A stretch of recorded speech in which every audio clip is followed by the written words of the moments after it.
Sa Tala Award ay napahiya itong si Patricia kay Lilet dahil sinabihan niya na hindi naman tao itong si Lilet.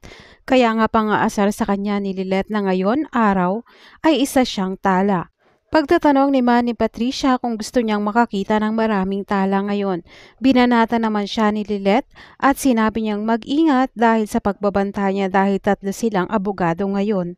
Sa kabilang banda naman muling nagkita itong si Sally at Patricia. Nalaman ni Patricia na may masamang plano itong si Sally kay Lilet sa event. Pero dahil gusto niya talagang mapahamak itong si Lilet kaya naman nakipagsabuatan siya kay Sally. At gusto niya ang masamang binabalak nitong Sally kay Lilet. Nang i-announce na sa stage itong si Lilet na may award, nang iaabot na ni Sally ang bulaklak, nagulat na lang itong si Lilet nang makita niya itong si Sally. At meron na ngang masamang balak sa kanya. Balak ni Sally na perahan itong kamag-anak ni Lilet pati na rin itong si Mer. Si Mer nga ang maglalakas ng loob na iligtas itong si Lilet laban kay Sally.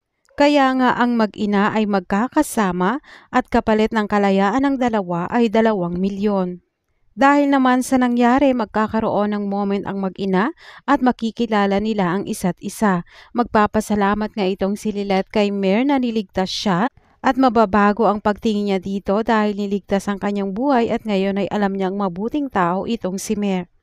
Habang magkasama naman ang dalawa dito na magkakaalaman ng sikreto dahil baka malaman na ni Mer na anak ni Ramil itong si Lilet. Siya nga ang kauna-unahang makakaalam sa kanilang dalawa at makukumpirma niya na baka itong si Lilet ay si Lily. Dito na nga babawi si Mer kay Lilet dahil walang pambayad sila Lilet kaya siya mismo ang sasagot sa pera na kailangan para kay Lilet at para na rin sa kaligtasan nila.